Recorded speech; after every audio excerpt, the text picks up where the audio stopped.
Simply यहाँ से of benzyl derivative जो पहला बनता है उसको कहते हैं बेंजल डेरिवेटिव। यही मैकेनिज्म आपको मतलब अलग तरीके से भी हम समझा सकते हैं कि कैसे इसमें क्लोरोफॉर्म जो है वो बन जाता है, मतलब क्लोरोफॉर्म जो है कार्बीन में कैसे चेंज हो जाता है और ये कैसे जो है प्रोडक्ट में चेंज हो जाता है। आप कहें तो इसको अलग से बता दें क्या बनता है CCl2। और जब ये इंटरमीडिएट फॉर्मेशन होता है तो क्लोरोफॉर्म से बेस प्रोटॉन निकालता है, वो फास्ट होता है और इससे जो दूसरा स्टेप है वो स्लो होता है। तो जो छोटे छोटे पॉइंट है, जैसे बनने वाले प्रोडक्ट को क्या कहते हैं, इसको सैलिसल्डिहाइड कहते हैं, दूसरा नाम ऑर्थो हाइड्रोक्सी बेंजल्डिहाइड कहते हैं। अगली बात कि ये चीलेशन की वजह से स्टेबल होता है, इसलिए ऑर्थो वाला मेजर होता है, ये बात लिखा भी है।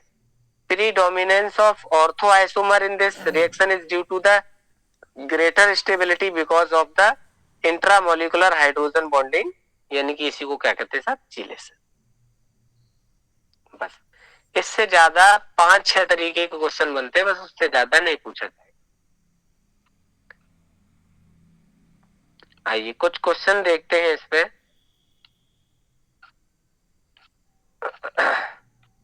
रिमर्टिमन पे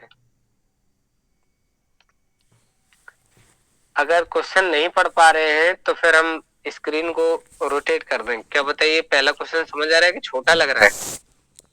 नहीं समझ आ रहा है सर, बड़ा करके। ये पहले क्वेश्चन को बस डेफिनेशन ही है इस चीज की, अब आप समझिए।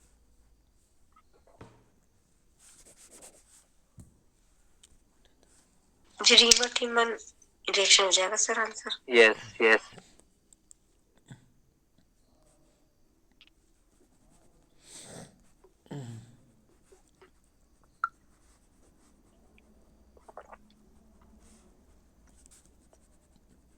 रिमर्टिमन रिएक्शन हो गई। नेक्स्ट आता है what is the reagent used in Reimer Tiemann reaction?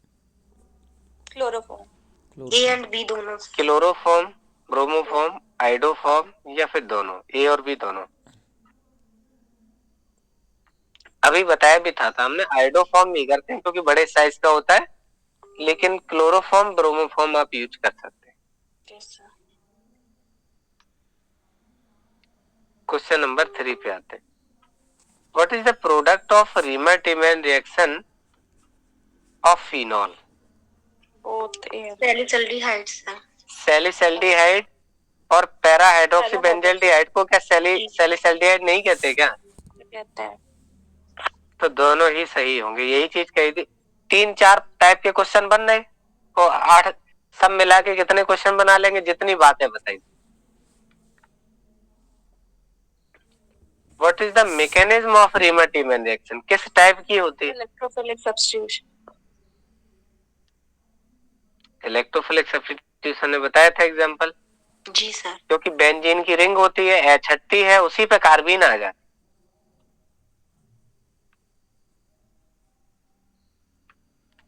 Which of the following is an example of Riemann-Tiemann reaction? Phenol plus chloroform gives in salicylic. Phenol plus bromoform gives in salicylic. Both. Both है। Yes. और इसी की जगह अगर हम ये लिख दें फिनॉल, ये भी उसी का टाइप होगा, phenol plus carbon tetrachloride. Salicylic acid. Yes, तो क्या आंसर हो जाएगा? Salicylic acid. और ये भी किसका पार्ट माना जाएगा? रिमर्टिमन का। यस। बेस का क्या काम है इसमें? प्रोटॉन को एक्सट्रैक्ट करता है। इसके अलावा बेस क्या न्यूक्लियोफिलिक अटैक को फैसिलिटेट करता है और डाइक्लोरोकार्बीन इंटरमीडिएट को बनाने का काम करता है। नहीं, याद करिए, देखो सबसे पहले हमने OH लिया था, ठीक, CCl3 लिया था और इसने ये तो एक्सट्रैक्ट कर लिया तो ये नेगेटिव बना। फिर उसके बाद दूसरा बेस नहीं आया था, तब यहाँ से एक और Cl को हटा लेगा, तब डाइक्लोरोकार्बीन बन जाएगी। अच्छा, इसके अलावा जब रिंग में जुड़ा हुआ था, तब याद करें, जब वो रिंग में जुड़ा हुआ था इस तरीके से, तो ये जो है यहाँ पे डबल जब बन गया था ऐसे, जब OH से आपने अटैक करा था तो Cl को हटा के OH खुद आ गया था ऐसे, अगले वाले Cl को हटा के खुद आ गया था, यहाँ से H2 हटा था, तो न्यूक्लियोफिलिक अटैक करने का भी काम कर रहा था, है ना, और प्रोटॉन भी एक्सट्रैक्ट करने का काम कर रहा था, और डाइक्लोरोकार्बीन भी, क्योंकि दो तो समझ आते हैं कि डाइक्लोरोकार्बीन और प्रोटॉन एक्सट्रैक्ट दोनों का काम कर रहा है, तो तीसरी भी कहीं ना कहीं टेंडेंसी दिख रही होगी। Good evening sir. Good evening, good evening. Sir ये क्या कौन सा है?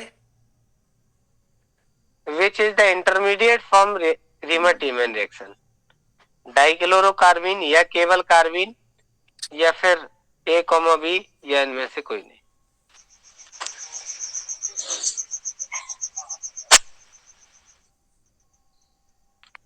देखिए CH2 है, इसको कार्बीन कहते हैं, और इसी को अगर हम दो बना दें तो डाइक्लोरोकार्बीन, तो एक्चुअल में ये एक टाइप ही है, तो ये कार्बीन ही जी। ये इसका एक टाइप है, बस इतना है कि इसके H हटा के Cl लगाए और इसका पर्टिकुलर नाम डाइक्लोरोकार्बीन हो गया। बोथ A and B, तो बोथ A एंड B दोनों बातें बोली जाएंगी, ये कार्बीन ही है, बस इसी कार्बीन क्लोरीन की कार्बीन है। सर 7 क्वेश्चन ही हुए हैं ना बस? नहीं 8 बजे से क्लास स्टार्ट हो गई थी। अच्छा, रीमा-टीमन पूरी पढ़ा दी। Reimer Tiemann reaction is an example of, ortho substitution का है, पैरा सब्स्टिट्यूशन का है, इनमें both A and B. Major कौन होता है याद रखेंगे, क्यों होता है ये भी बता दिया। नहीं हिंड्रेंस, अगर हिंड्रेंस होता तो ऑर्थो क्यों जाता? अरे सर चिलेशन चिलेशन। ये सर, हाँ ये कहना था कि चिलेशन हो जाती है वहां पे, हाइड्रोजन बॉन्डिंग। अगर पैरा होता तो जाता आंसर। अच्छा, लिमिटेशन बताइए इसकी, क्या ये फिनॉल्स तक ही लिमिटेड है?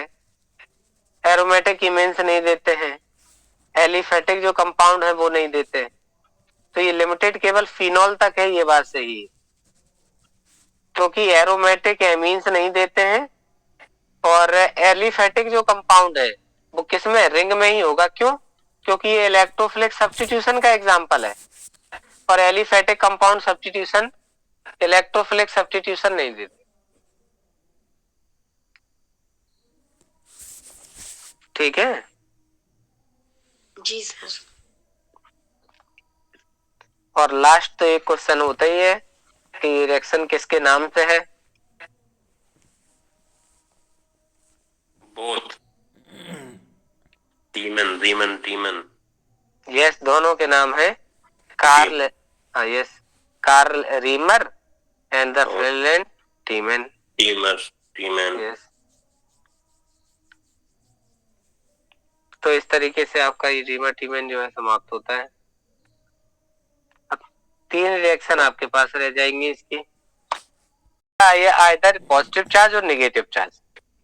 तब क्या होगा, जो भी कंपाउंड होगा आपका आयनिक कंपाउंड होगा, जब वो चाहे मेल्ट हो चाहे घोला गया हो, आयंस की वजह से वो इलेक्ट्रिसिटी प्रोड्यूस करता है, तो ऐसे कंपाउंड को क्या कह देते हैं, इलेक्ट्रोलाइट कहते हैं। तो यहाँ से शुरुआत होती है एक टाइप के कंपाउंड जो इलेक्ट्रोलाइट होते हैं, और दूसरे टाइप के कंपाउंड वो जो नॉन इलेक्ट्रोलाइट टाइप होते हैं। अब नॉन इलेक्ट्रोलाइट क्या है, the compound whose aqueous solution और मेल्ट, ऐसे यौगिक जिनके जली विलयन में, जिनकी गलत अवस्था में विद्युत धारा प्रवाहित हो सकती है, उनको इलेक्ट्रोलाइट बोला जाता है, विद्युत अपघट्य कहते हैं। The non electrolyte is the compound where neither aqueous solution और मेल्ट कंडक्ट इलेक्ट्रिसिटी, ऐसे यौगिक जो ना ही जिनकी पिघली हुई अवस्था में, ना ही जिनकी गलत अवस्था में, ना ही जिनके जली विलयन में विद्युत धारा किसी भी कंडीशन में प्रवाहित नहीं होती, ऐसे विद्युत अनअपघट्य यानी नॉन इलेक्ट्रोलाइट कहलाते हैं। तो आपने जाना कि कोई भी आयनिक यौगिक होगा जब जल में घोला जाएगा या पिघला जाएगा तो वो आयंस में टूटेगा और वो इलेक्ट्रिसिटी को कंडक्ट कर पाएगा, तो इसको इलेक्ट्रोलाइट बोल देंगे। अब बात आती है डिग्री ऑफ डिसोसिएशन कहाँ बोला जाए, अल्फा किसको बोला जाए, यानी कि वियोजन की मात्रा। It is the fraction of the total number of molecules dissociated into the ions. क्या बोले, जैसे डिग्री ऑफ डिसोसिएशन अल्फा क्या है, total number of moles and number of moles dissociated. अगर अपने पास 100 मोल थे, उसमें से केवल 5 मोल अगर जो है डिसोसिएट हो रहे तो 5 बटे 100 लिखा जाएगा। तो इसका मतलब समझ में आ गया कि डिग्री ऑफ डिसोसिएशन क्या है, आयनाइजेशन का एक मेजरमेंट है कि कितना डिसोसिएट हो रहा है एक पर्टिकुलर टेम्परेचर पर। यह भी शर्त है, क्योंकि the degree of dissociation is directly proportional to temperature. अगर टेम्परेचर बढ़ेगा काइनेटिक एनर्जी बढ़ेगी, तो जहां डिसॉल्व किया है उनके अंदर स्पेस आ जाएगा और नंबर ऑफ आयंस उसके अंदर डिसॉल्व किए जा सकते हैं। तो इसका मतलब वहां पे डिग्री ऑफ डिसोसिएशन आपका बढ़ जाएगा किसी भी सब्सटेंस के लिए, अगर आप डिसॉल्व कर रहे हैं उसको। तो कोई भी बात अगर आपको समझ में नहीं आती है तो आप रिपीट कर सकते हैं, बाकी का हम मतलब बताते जा रहे हैं। इतना पढ़ा हुआ होगा, सिंपल सी बात है, बस एक रिवाइज हो जाएगा। और जहां नहीं आएगा वो पॉइंट हम रिपीट कर देंगे, वो आप बता दीजिए। इलेक्ट्रोलाइट समझ में आ गया कि वे पदार्थ जो जली विलयन में पिघली अवस्था में विद्युत धारा प्रवाहित कर सकते हैं। अब दो तरीके के, एक तो वो जो अच्छे तरीके से विद्युत धारा प्रवाहित कर सकते हैं, एक जिनमें कम विद्युत धारा प्रवाहित होती है। तो स्ट्रॉन्ग इलेक्ट्रोलाइट क्या होते हैं, electrolyte which dissociate almost completely into the ions in aqueous solution are known as strong electrolyte. ऐसे पदार्थ जो जली विलयन में घोलने पर 100% डिसोसिएट हो जाते हैं। जैसे मान लीजिए आपने H2SO4 ले लिया, जब आप उसको जल में घोलेंगे तो उसके जितने भी H पॉजिटिव हैं वो सभी एक्वस मीडियम में आ जाएंगे। तो आप स्ट्रॉन्ग इलेक्ट्रोलाइट में गिन लोगे NaCl, HCl, NaOH, H2SO4, वो सभी they are the very good conductors of the electricity. They have the degree of dissociation nearly 1। Approx कितना मानते हैं, 1। तो आपने जाना स्ट्रॉन्ग इलेक्ट्रोलाइट वो होते हैं जिनका 100% डिसोसिएशन, कंप्लीटली डिसोसिएट हम मान लेते हैं उसको, वो हो जाता है strong electrolyte. whereas those electrolytes which dissociates only partially into the ions in aqueous solution are known as weak electrolyte। जैसे अगर मान लीजिए आपने एस्टिक एसिड, जिसको सिरका कहते हैं, एस्टिक एसिड को अगर आपने पानी में डाला, अगर उसके 100 मोल होंगे, 100 अणु होंगे, तो उनमें से केवल 100 में से केवल 5 ही टूटेंगे। They have the conductivity smaller than the strong electrolyte। Strong electrolyte से इनकी कंडक्टिविटी कम होती है। क्यों? कंडक्टिविटी के लिए आप जानते हैं तो फ्री इलेक्ट्रॉन्स या आयंस दो रिस्पॉन्सिबल है। तो जब आयंस ही कम आए हैं, इलेक्ट्रॉन्स ही कम आए हैं, इसका मतलब चार्ज कैरियर कम है, तो कंडक्टिविटी कम होनी ही है। There the value of degree of dissociation is much smaller than 1। क्या हो जाता है, बहुत कम हो जाती है 1 से। The equilibrium is set up in the case of partially ionized weak electrolyte between the ions and unionized electrolyte। तो क्या होता है, जब कम टूटता है तो कम वाले के बीच में, जैसे NH4OH हुआ, इसको तोड़ेंगे तो NH4 आयंस आएंगे, OH नेगेटिव आयंस आएंगे। तो जो वीक इलेक्ट्रोलाइट है, जो जितने टूट जाएंगे वो, जो नहीं टूटेगा वो, उनके बीच में एक इक्विलिब्रियम आ जाता है। किसके बीच में, क्या कह रहे हैं, वीक इलेक्ट्रोलाइट जो है उनके केस में पार्शियली आयनाइज्ड और जो आयंस है आयंस के बीच में और अनआयनाइज्ड आयंस के बीच में आपस में क्या हो जाता है, एक इक्विलिब्रियम स्थापित हो जाता है। तो स्ट्रॉन्ग इलेक्ट्रोलाइट समझ में आ गए। इलेक्ट्रोलाइट वो होते हैं जिनके पदार्थ जिनकी गैरित अवस्था में या जली विलयन में विद्युत धारा प्रवाहित हो सकती है, उनको कहते हैं आप इलेक्ट्रोलाइट। जिनके जली विलयन में या जिनकी पिघली हुई अवस्था में किसी तरह से विद्युत धारा का प्रवाह नहीं होता, उसको कहते हैं अनअपकट नॉन इलेक्ट्रोलाइट। इलेक्ट्रोलाइट है दो टाइप के, स्ट्रॉन्ग इलेक्ट्रोलाइट, वीक इलेक्ट्रोलाइट। जो 100 ऐसे इलेक्ट्रोलाइट्स जिनका लगभग 100% डिसोसिएशन हो जाता है, ऐसा भी बोल सकते हैं स्ट्रॉन्ग इलेक्ट्रोलाइट जी।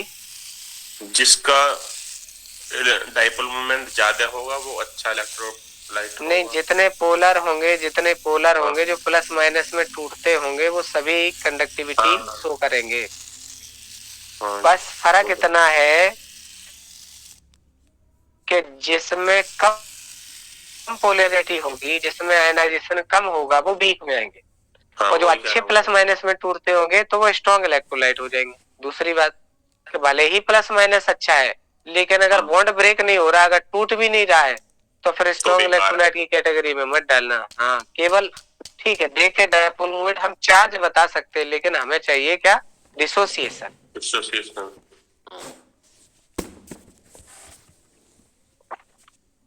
सर, ऐसा एग्जाम्पल जो मतलब प्लस माइनस रखता हो लेकिन टूटता ना हो।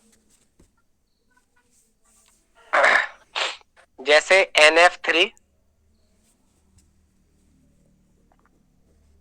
इनके बीच में ठीक है चार्ज है, डायपोल मूवमेंट है, लेकिन ये इसका डायपोल मूवमेंट का डायरेक्शन ये, इसके डायपोल मूवमेंट का डायरेक्शन ये, और इलेक्ट्रॉन का डायरेक्शन ये। और इसी की जगह पर अगर NH3 होता, ये भी पोलर था, इसकी डायरेक्शन इधर होगी, इसकी डायरेक्शन इधर होगी, इसकी डायरेक्शन इधर होगी, लोन पेयर ऐसा है तो इसकी डायरेक्शन ऊपर की तरफ है, तो इन दोनों में है ना, डायपोल मूवमेंट तो दोनों ही में है, लेकिन इसमें ज्यादा पोलरिटी है, लेकिन इसके बॉन्ड टूट भी सकते हैं। NH3 जब H2O से मिलता है तो ये NH4OH बना लेता है, NH4 पॉजिटिव OH नेगेटिव। लेकिन ये प्लस माइनस में नहीं टूटा, जो आपने एग्जांपल बोला है वो NF3 रखा जा सकता है। प्लस माइनस तो बनेगा लेकिन बॉन्ड डिसोसिएशन नहीं होगा। NF3 का। यस, जैसे NH3 जो है आपका, वो H अगर तोड़ दे तो H पॉजिटिव NH2 नेगेटिव बन जाएगा, ऐसा इसका नहीं बनता है ये चीज। ठीक है सर। अब आता है ओस्टवाल्ड डाइल्यूशन लॉ, ओस्टवाल्ड का तनुता नियम। डाइल्यूशन माने आप जानते हैं, जितना ज्यादा वॉल्यूम बढ़ा देंगे तो कंसंट्रेशन कम हो जाएगी, पतला विलयन होगा, मात्रा कम होगी घोले वाले की, यानी जहां सॉल्यूट या इलेक्ट्रोलाइट का जो अमाउंट है वो कम होगा और सॉल्यूशन पतला ज्यादा होगा, उसको क्या बोलेंगे आप? डाइल्यूट। और डाइल्यूट को हिंदी में कहा जाता है तनु। तनु हिंदी में कहते हैं उस व्यक्ति को जो पतला होता है, अक्सर पतली लड़कियों के नाम तनु रख देते हैं।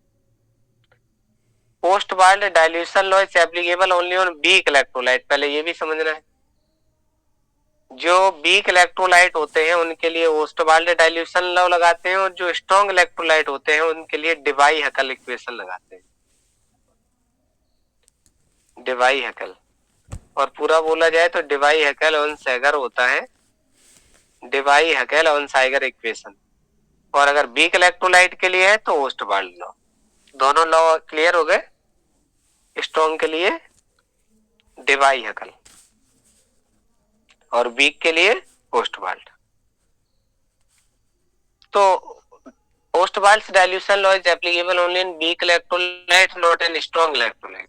Consider a weak electrolyte A B, अगर हम मान ले, अगर वो ए पॉजिटिव बी नेगेटिव में टूट रहा है तो इनिशियल कंसंट्रेशन अगर सी हुई तो ए नॉट जो है, A positive 0, B negative 0। At equilibrium की कंडीशन पे क्या होगा? कुछ मात्रा कम हो जाएगी, तो हम क्या मान लेंगे? 1 माइनस अल्फा कम हो गई। ठीक है, तो ये क्या बन जाएगा? इसको हम ऐसे कह सकते हैं कि अगर ये आपने लिया है C माइनस सी अल्फा, मतलब लिखने का अपना तरीका होता है, कैसे लिख देते ये इन्होंने, जैसे ये लिखा है तो 1 का मल्टीप्लाई करें तो C माइनस सी इंटू अल्फा। C पहले थी, C बाद में ले ली, उसमें से हमने मान लिया कि सी अल्फा कम हो गई, तो सी अल्फा अगर कम हो गई तो सी अल्फा ही बन गई ये चीज।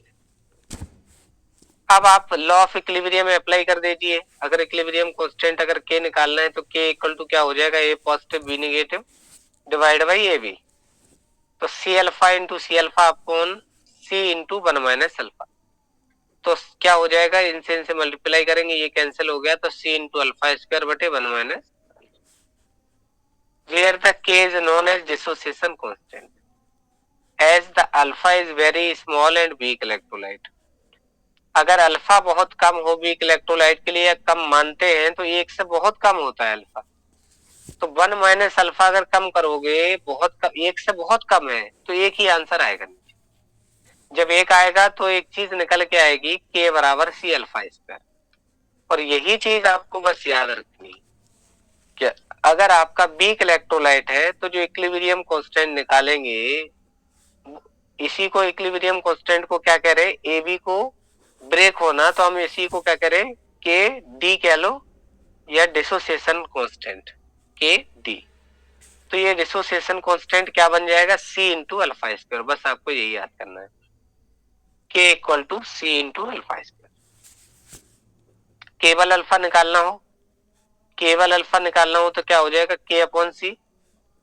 अल्फा स्क्वायर है, अल्फा हटा दो तो क्या हो जाएगा, रूट के बाई सी। ये चीज आ गई। इससे कंक्लूजन क्या निकल रहा है कि के कांस्टेंट को अगर हटा दिया जाए तो alpha is inversely proportional to root C. The degree of dissociation of weak electrolyte is inversely proportional to the same square root of the molar concentration of its solution. इसी का अगर डिग्री ऑफ डिसोसिएशन निकालना हो तो हम क्या लिखेंगे, जो भी आपको इलेक्ट्रोलाइट दिया है उसकी जो डिसोसिएशन है मतलब अल्फा है, वो उसकी मोलर कंसंट्रेशन के स्क्वायर रूट के इनवर्स प्रोपोर्शनल होता है। और क्या लिखा जा सकता है इसकी जगह पे, कंसंट्रेशन और डाइल्यूशन इनवर्सली प्रोपोर्शनल होते हैं, तो C बराबर 1/b लिखा जा सकता है। इसको इसके साथ मल्टीप्लाई कर देंगे, सॉरी इसको ना मल्टीप्लाई करो, जहां पे C लिखा है वहां पे B लिखते हैं अगर, तो ये अल्फा बराबर 1/√C, तो डायरेक्टली प्रोपोर्शनल टू 1/√C को क्या लिख रहे हैं, 1/b रूट आ जाएगा, कहां पहुंच जाएगा, ऊपर। Alpha is directly proportional to root B K, sign हटाओगे प्रोपोर्शनल का कोई कांस्टेंट आएगा तो अल्फा बराबर के वी, रूट में लिख दिया ऐसे, ये फार्मूला आ गया। तो आपको आयनिक इक्विलिब्रियम में काफी फार्मूले याद करने पड़ेंगे, बिना फार्मूले के इसमें चलेगा नहीं। तो we can say that the degree of dissociation of weak electrolyte is directly proportional to the square root of volume, ये वाली बात। और कंसंट्रेशन है तो inverse proportional of 1/√C containing 1 mole of solute. Thus it can be said that the degree of dissociation of weak electrolyte increases with dilution. क्या होगा, जो degree of dissociation है वीक इलेक्ट्रोलाइट की, वो डाइल्यूशन बढ़ाने पे बढ़ती है, डाइल्यूशन बढ़ाने पे अल्फा बढ़ जाता है उसका। Alpha can be neglected in comparison to 1. 1 minus alpha equal to 1. Only when alpha is less than 5%, if alpha is greater than 5%, then 1 minus alpha cannot be taken to 1. एक बात यही याद रखनी है कि जब कभी भी हम लोग न्यूमेरिकल लगाएंगे, जब कभी भी डिग्री ऑफ डिसोसिएशन अगर अल्फा से अगर कम दिया जाएगा तो अल्फा निगलेक्ट किया जा सकता है, 5% या 5% से कम। अगर उससे ज्यादा आता है तो आप एक निगलेक्ट नहीं कर सकते। मतलब के बराबर फॉर्मूला होता है भाई मेरे, सी अल्फा स्क्वायर बटे 1 माइनस अल्फा। एक्चुअल में ये हमने आपको याद करने के लिए क्या बताया कि के बराबर सी अल्फा स्क्वायर याद कर लो सर, तो 1 माइनस अल्फा कहां छूट जाएगा। अगर डिग्री ऑफ डिसोसिएशन 1%, 2%, 3%, 5% तक है तो आप इसको निग्लेजिबल कर देते। 5 से अगर थोड़ा सा भी ऊपर है तो इसको आप अल्फा को निग्लेक्ट नहीं करेंगे, 1 माइनस अल्फा लिख के आपको के कैलकुलेट करना पड़ेगा। ये वाली बात समझनी है। बताए तो सीधे सीधे क्वेश्चन पे चला जाए।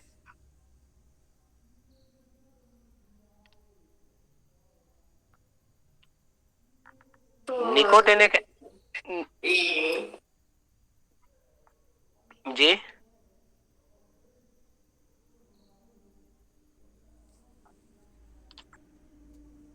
कुछ पूछ रहे थे सर क्या?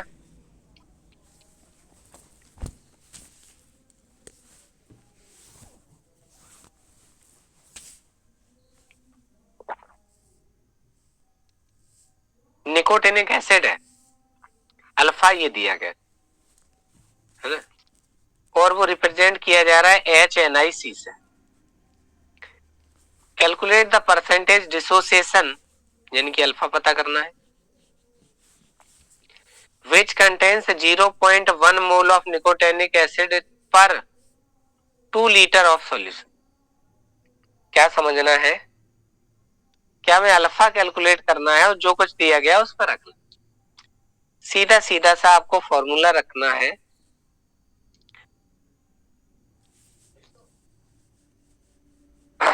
के बराबर सी अल्फा स्क्वायर बटे 1 माइनस, ऐसे रखते हैं। अब चेक करा जाए क्या इसको हम कैंसिल कर सकते हैं क्या? जो अल्फा है उसकी वैल्यू कितनी है, मतलब उसको क्या हम कैंसिल कर सकते हैं? 1 माइनस अल्फा करके जो वैल्यू निकली है, क्या उसको कैंसिल किया जा सकता है? वो तो पता चलेगा जो आपका 5% से अगर कम हो तो। अब देखो यहाँ एक चीज दे रखी है कि नंबर ऑफ मोल 2 लीटर में डिसॉल्व है, तो क्या यहाँ से कंसंट्रेशन निकाली जा सकती है? सी 0.1 डिवाइड बाई 2, ये हो गई कंसंट्रेशन। और के ए की वैल्यू दी ही है और अल्फा निकाल। तो इस न्यूमेरिकल में आपको ये वाला पोर्शन दिमाग में नहीं रखना है, सीधा सा यहां से आप कैलकुलेट करिए इस वाली जगह से। ये वाली बात क्या करना है? के ए बराबर सी अल्फा स्क्वायर या अल्फा बराबर के अपॉन सी। अल्फा स्क्वायर होता है, अल्फा बराबर ये आ जाए। के की वैल्यू 1.4 10 टू पावर -4 दे रखी है। और कंसंट्रेशन सी अभी बताया था, कंसंट्रेशन टर्म क्या होती है? Number of mole dissolve in a definite volume 0.1 divide by 2। ये कहां पहुंच जाएंगे? ऊपर। इसके साथ कैलकुलेट करेंगे अल्फा स्क्वायर बराबर, आंसर ये आ रहा है 28 गुणे 10 पावर -4। स्क्वायर हटाएंगे रूट लग जाएगा, 10 पे पावर -4 का आंसर 10 पे पावर -2 आएगा 28। 28 किसके बीच में है?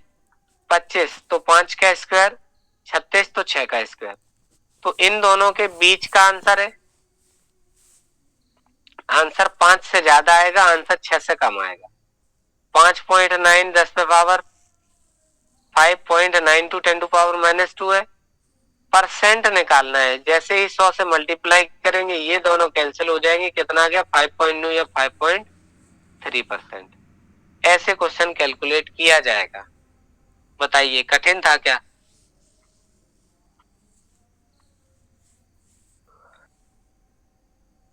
नहीं सर, ये तो नॉर्मल है। नॉर्मल। अब यही बात समझनी, ये तो मतलब शुरुआत है बेसिक से, किसको इग्नोर करना है किसको लेना है बस बोल देना। Calculate the ionization constant of formic acid. Ionization constant या डिसोसिएशन कांस्टेंट के होता है, कह रहे वो निकालिए। अगर कंसंट्रेशन 0.01 हो और इतने परसेंट आयनाइज्ड है, तो पता चल रहा है कि अल्फा दिया है 14.5% है। परसेंट हटा के बटे में 100 लगाएंगे, अल्फा बराबर वैल्यू निकलेगी 0.145। सी कंसंट्रेशन दे रखी है, के पूछा है, के इक्वल टू होता है सी इंटू अल्फा स्क्वायर। सी की वैल्यू यहां से आ जाएगी, अल्फा स्क्वायर यहां से आ जाएगा, दोनों को मल्टीप्लाई करेंगे, आंसर 2.1 10 टू पावर -5 है। अब आप भी जान रहे कि न्यूमेरिकल करने का एक ही तरीका है कि सबसे पहले फाइंड क्या करना है और गिवन क्या है। अगर ये वाली बात हमें पता चल जाए तो कौन सा फॉर्मूला लगेगा हमें ये भी समझ आ जाएगा। क्योंकि इन्होंने कहा है कि के निकालिए, तो के हमने क्या फॉर्मूला पढ़े? K equal to sir C alpha square बटे 1 माइनस अल्फा। दूसरा पढ़ा है कि के बराबर अल्फा स्क्वायर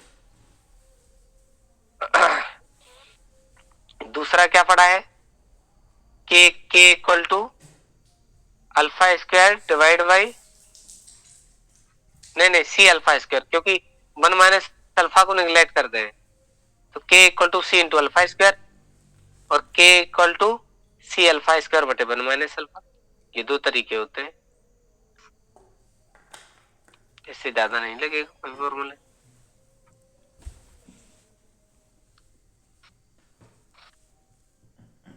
नेक्स्ट देखते हैं, what will be the concentration of H3O plus in 1 mole concentration of acetic acid at equilibrium having the dissociation constant K।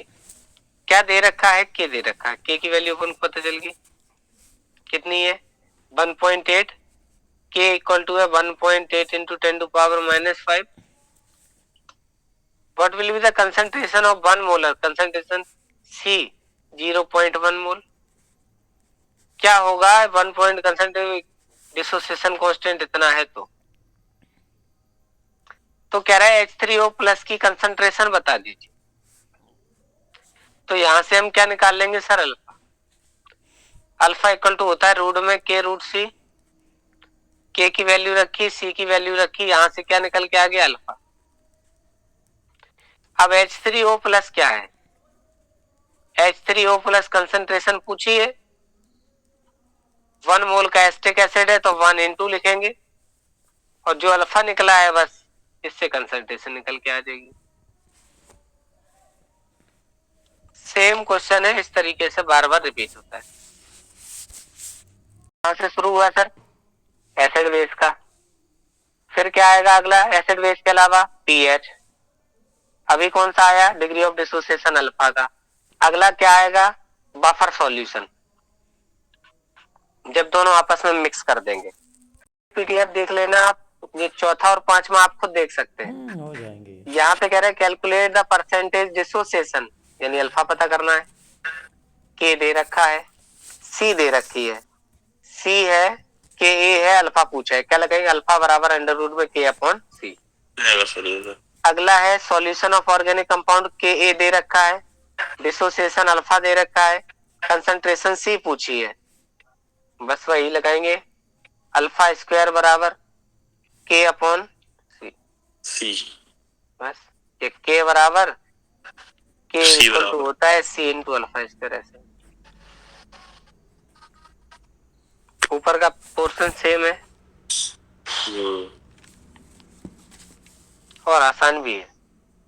और फिर क्या होगा, कुछ क्वेश्चन सर ऐसे भी होंगे जो केमिकल इक्विलिब्रियम और आयनिक इक्विलिब्रियम को मिलके बनाएगा, उस पर भी बात होगी। अब बात आती है concept of acid and base पे। ये सभी के पढ़े हुए हैं, बस हम एक बार रिवाइज करा रहे हैं। आर्हेनियस का कॉन्सेप्ट सबसे पहला कॉन्सेप्ट था। उन्होंने कहा ऐसे पदार्थ जो जलीय विलयन में H पॉजिटिव आयन देते हैं उनको एसिड कहते हैं। बेस ऐसे सब्सटेंस होते हैं जो घोले जाने पर हाइड्रोक्सिल आयन OH नेगेटिव देते हैं। बस इतना ही कॉन्सेप्ट था। लेकिन कमी क्या थी, इनकी लिमिटेशन क्या थी, इनकी लिमिटेशन थी कि ये एक्वस मीडियम तक ही सीमित था। उन्होंने पहले ही डेफिनेशन में कहा ऐसे पदार्थ जो जल में घोलने पर, ऐसे पदार्थ जो जल में घोलने पर। लेकिन इनके बाद जो साइंटिस्ट आया था उसने ये पूछ लिया, सर ये बताइए प्रैक्टिकल हम कर रहे हैं लैब में और वहां मेरे पास पानी नहीं है, तो क्या हम नहीं बता पाएंगे ये एसिड है ये बेस है। क्वेश्चन तो उसका सही था। इन्होंने कहा जल में घोलने पे ही पता चलेगा, लेकिन उसने कहा कि अगर जल ना हो तो क्या हम बता नहीं पाएंगे एसिड और बेस है। बस यहीं से कहानी इनकी खत्म हो गई, तब दूसरा कॉन्सेप्ट चलेगा। So it does not explain acidic character of certain CO2, SO2, HCl, etc. The basic character of Na2CO3, NH3 does not give। ठीक है, समझ आ रहे हैं क्या। CO2 आप जानते हैं, CO2 को अगर आप H2O से जोड़ेंगे तो बनेगा सर H2CO3। SO2 को जब मिलाएंगे आप तो बनेगा H2SO3, और आगे बढ़ा देंगे उसी को तो H2SO4 बन जाएगा।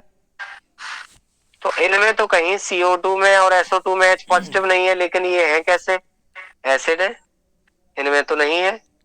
तो इन्होंने ऐसे कंपाउंड्स की एसिडिटी और बेसिसिटी को नहीं बता पाए जिनके पास H और OH नहीं है, लेकिन वो तब भी नेचर में एसिडिक है या बेसिक है। नेक्स्ट आता है it does not explain the behaviour of acid and bases in the absence of water. यही बात कह रहे थे कि अगर पानी नहीं है लैब में तो क्या हम बता नहीं पाएंगे कि एसिड है ये बेस है। अगला, it does not explain the nature of H positive and OH negative ions in water. क्योंकि इन्होंने ये तो कह दिया कि जो जली विलयन में H पॉजिटिव देते हैं वो एसिड होते हैं, जो H नेगेटिव देते हैं वो बेस है। लेकिन वाटर के अंदर H पॉजिटिव और OH का नेगेटिव का जो नेचर होता है वो कैसा होगा, इसके बारे में कोई एक्सप्लेनेशन इनके पास नहीं था।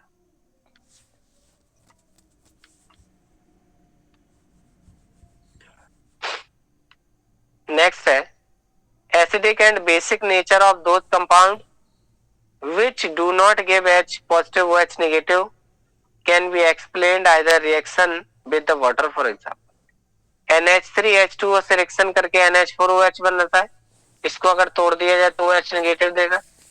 CaOH2O से मिलकर CaOH का ट्वाइस बनाता है, अगर इन दोनों को तोड़ दे तो OH नेगेटिव आएगा।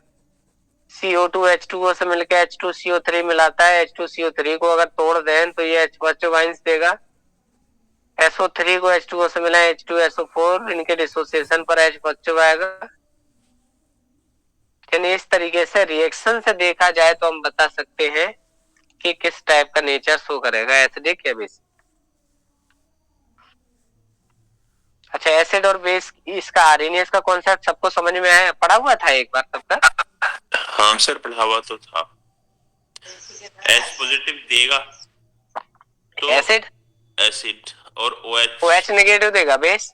बस इतनी बात सीखनी थी। ठीक है। अब दूसरे आते, अच्छा कमी क्या थी इनकी? इनकी थी कि वो केवल जलीय संकल्पना तक सीमित है। वो कह रहे हैं कि जल में घोलने पे H पॉजिटिव थे और जल में घोलने पर OH नेगेटिव थे। अब कमी क्या है कि जल में ही घोले तब, है ना। जल के अलावा अगर आप कोई दूसरा विलायक लेते हैं तो ये एक्सप्लेन नहीं कर पा रहे। दूसरा ऐसे कंपाउंड्स को एक्सप्लेन नहीं कर पा रहे एसिडिटी को जिन पे H पॉजिटिव नहीं है लेकिन वो एसिड है, जैसे CO2, जैसे SO3, जैसे SO2, AlCl3 नेचर में एसिडिक है लेकिन उनकी इनके पास कोई व्याख्या नहीं थी। तो इसी बेस को, लिमिटेशन को बेस मानते हुए ब्रोंस्टेंट ने एक कॉन्सेप्ट दिया जिसे ब्रोंस्टेंट लॉरी का कॉन्सेप्ट कहते हैं, है ना। ब्रोंस्टेंट लॉरी का अम्ल और क्षार का सिद्धांत। इन्होंने क्या कहा? पहले कॉन्सेप्ट है तो all Arrhenius acids are Bronsted acid. जितने भी आर्नियस अम्ल हैं वो सब ब्रोंस्टेंट अम्ल होते हैं। ऐसा क्या हुआ? आर्नियस कहते हैं जो जल में घोलने पर H पॉजिटिव दे उन्हें अम्ल कहते हैं।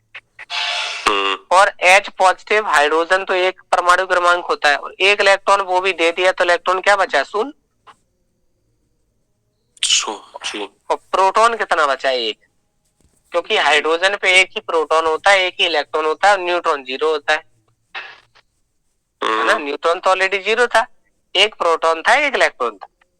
H पॉजिटिव बना तो एक इलेक्ट्रॉन उसने दे दिया, इलेक्ट्रॉन दे दिया, इलेक्ट्रॉन भी जीरो हो गया। अब बचा क्या? केवल उसमें प्रोटॉन। तो क्या H पॉजिटिव को अगर नाम प्रोटॉन दे दे तो गलत होगा क्या? नहीं होगा। क्यों?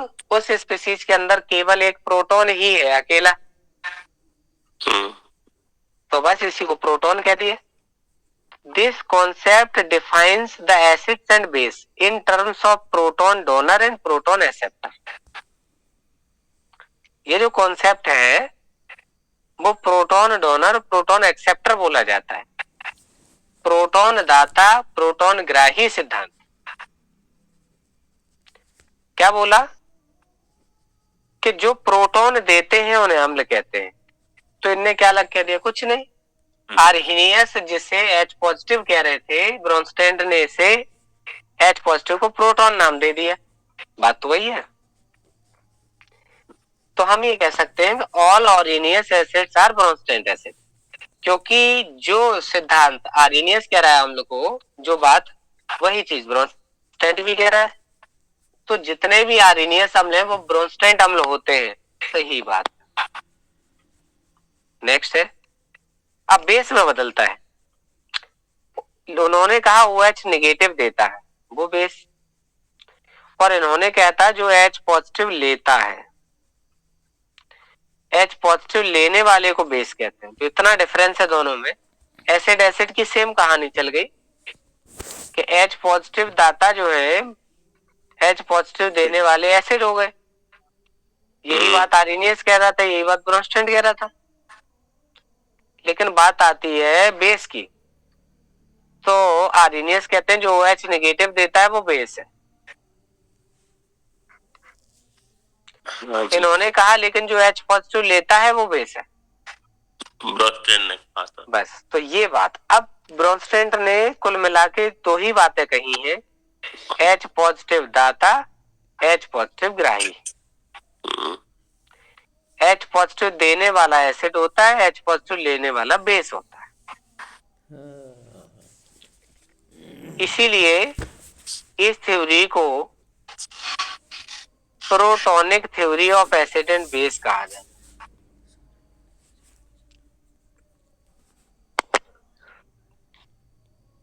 क्या हो गया? प्रोटॉन सिद्धांत, मतलब प्रोटॉन दाता, प्रोटॉन ग्राही।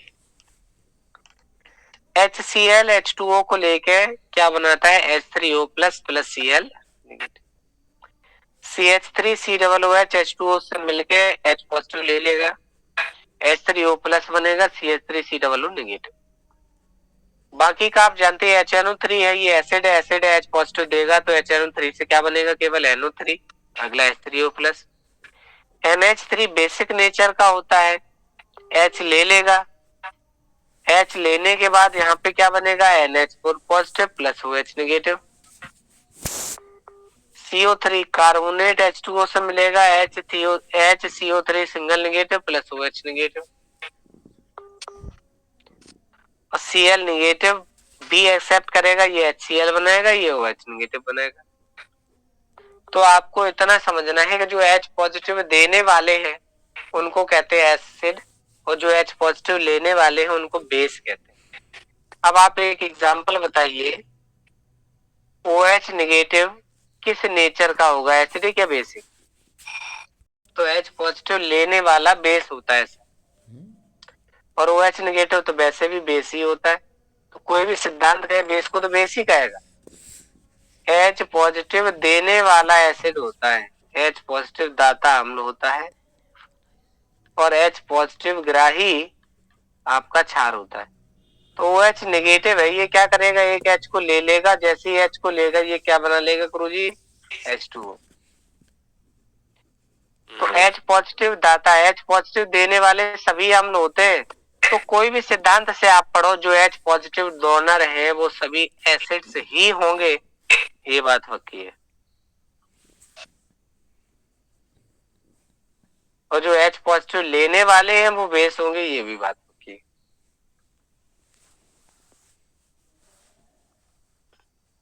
ये बात आए समझ में कुछ नहीं है।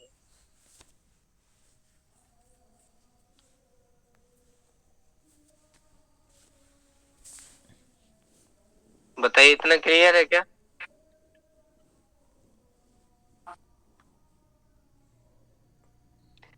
जैसे इस कॉन्सेप्ट को समझिए, मैं इसको जूम कर रहा हूँ। यहाँ ध्यान देना, बताइए NH3 जो है, एक मिनट के लिए, NH3 H2O से मिलता है, NH4 positive plus OH negative बनाता है। तो जो NH3 है वो NH4 में चेंज हो रहा है। बताइए क्या किया है NH3 ने, क्या वो NH4 हो गया?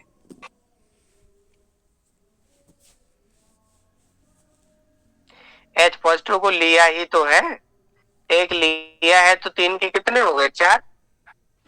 तो ये ग्राही बना, तो प्रोटॉन लेने वाला बेस हुआ, तो H2O बेस होता है।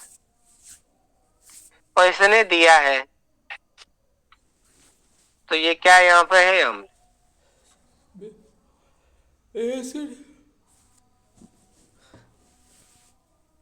बताइए, इतनी बात क्लियर हुई कि नहीं?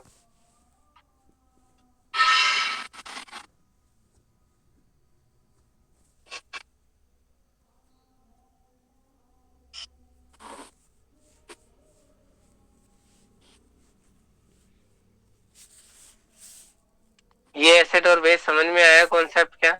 सर कोई भी किसी भी मेथड से पढ़िए, हमेशा H डोनर एसिड ही होगा, चाहे कोई कॉन्सेप्ट है। अगर H कहीं से निकल रही है तो वो एसिडिक ही तभी H निकाल रही है, और अगर H ले रही है तो वो बेस है, चाहे किसी कंडीशन से ले रही है।